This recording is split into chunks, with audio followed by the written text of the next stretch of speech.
You ready? Let's get started. 5 continents, 21 races, 10 teams, 20 drivers, only one winner. Hi guys, and welcome back to my channel. With you, your server Manena Binotto on another episode of A Girl Talks Formula 1. Today I am talking to you about the first episode on season 2, Lights Out. That can only mean one thing. We are so much closer to season 3. I can't wait. I mean, it's still in production, but still. I might be the first one talking about it.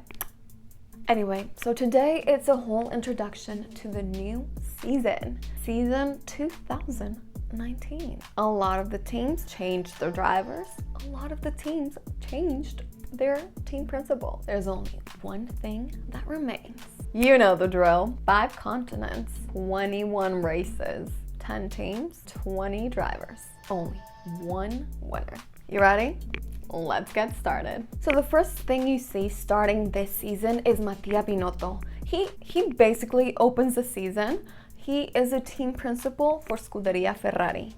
Another thing that's very exciting that we are going to be seeing a lot of this season is Lewis Hamilton, Valtteri Bottas, and Toto Wolff are finally talking in it. So a few of the changes that we're seeing this season is that Charles Leclerc joins Ferrari, Ricciardo goes to Renault, and Carlos Sainz consequentially loses his seat in Renault, but since Fernando Alonso did retire, he goes to McLaren. On the previous season of 2018, Lewis Hamilton was a champion of the world. Shocker. The first race, as always, is in Melbourne, Australia. Mark Webber makes an appearance. He's one of my favorite ex-drivers. I love him. Not only is he good looking, but he's fun. Ricciardo reminds me so much about him.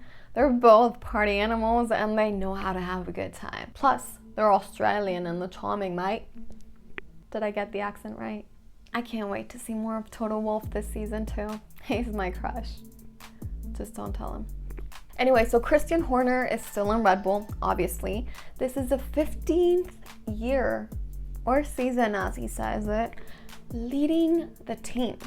The newbie here is Pierre, which you can see him and Max Verstappen have a little chat at the beginning of the season. And then you can also see Carlos Sainz and Nico Hülkenberg, ex-teammates, having a little chat too. Maybe they miss each other.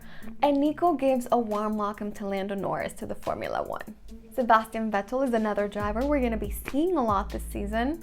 Our knight in shining armor, isn't he such a gentleman? I think that's one of the main reasons why I like him. Not only because he's an excellent driver, but he's an excellent human being too. And then our favorite team principal / quote man, Guenther Steiner, tells us going to Melbourne is too early to know who is good and who is not for the whole season. And let me tell you, Haas did amazing on Melbourne. But Christian, on the other hand, tells us that Melbourne, it's when you see what you've got. A week before he announced his retirement from the team, not even Christian Horner knew. That little boy is sneaky and he had it under his wing this whole time and never told anybody. Anyway, so the point is, we all know Ricciardo is a total gentleman. He goes to the installations of Renault to see the whole factory and where they build the engines and where they build the car to meet everybody from the team. They do his introduction, all fun. As we all know, the team standings from 2018 were Mercedes, Ferrari, Red Bull, and then Renault just below on 4th. They are trying to get out of the midfield, and that's what they're trying to achieve with Ricciardo. A little fun fact, the reason why they call him a honey badger is because when he was in Toro Rosso, he was very peaceful with his driving, but once he joined Red Bull, he started overtaking, becoming competitive and aggressive towards his seat. So they have high hopes for the honey badger this season. Christian Horner says that Ricciardo was probably trying to run away from a fight, and that's the reason why he left Red Bull. Daniel, on the other hand, he says he just wanted a fresh start to become the world champion that he knows he can be. He talks a lot about becoming world champion, but then again, so does his ex-teammate Max Verstappen. And Christian Horner knows what he can lose if he doesn't keep Max Verstappen happy. There are so many teams that want him, and if Red Bull doesn't give Max at least a 3rd place with the car, He's a free agent and he can just tear up his contract and go to any team of his liking. But Red Bull, then again, is in the Formula One because it's a great platform to promote the drink. Since Honda does have the second best engine on the whole grid, Red Bull is hoping to get a better car this season. They are not having their engine manufactured by Renault anymore. They have now moved to Honda. Another little fun fact, Max Verstappen has been the youngest driver ever to join the Formula One. He was 17 and a half when he did. He was underage.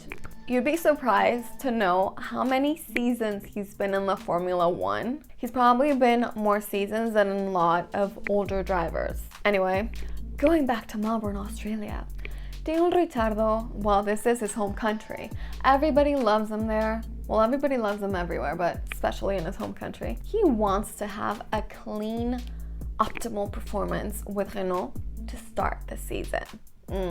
Unfortunately for him, he had to go to boxes twice, and the second time he went to boxes, he actually had to retire his car. He lost his back wing, and then the car wasn't working very well, and well, yeah, he basically retired. Another person that retired was Romain. He was called to boxes once because his brakes weren't working. Oh, drama. He had to retire the car, but he almost crashed because the brakes weren't working. On the other hand, his teammate Kevin Magnussen did a magnificent job. So the whole race ended up pretty much like this.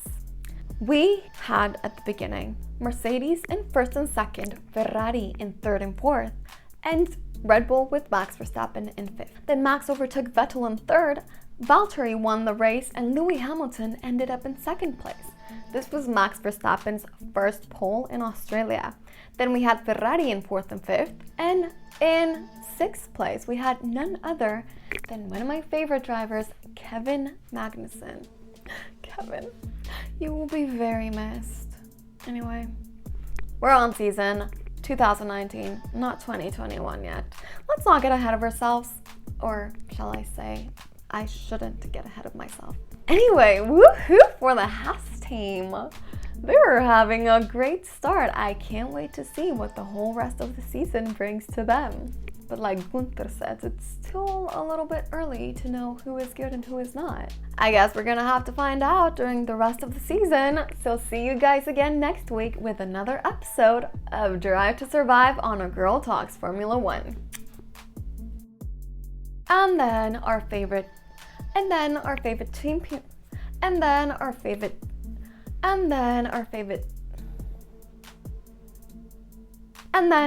everybody's favorite team, and then everybody's favorite team.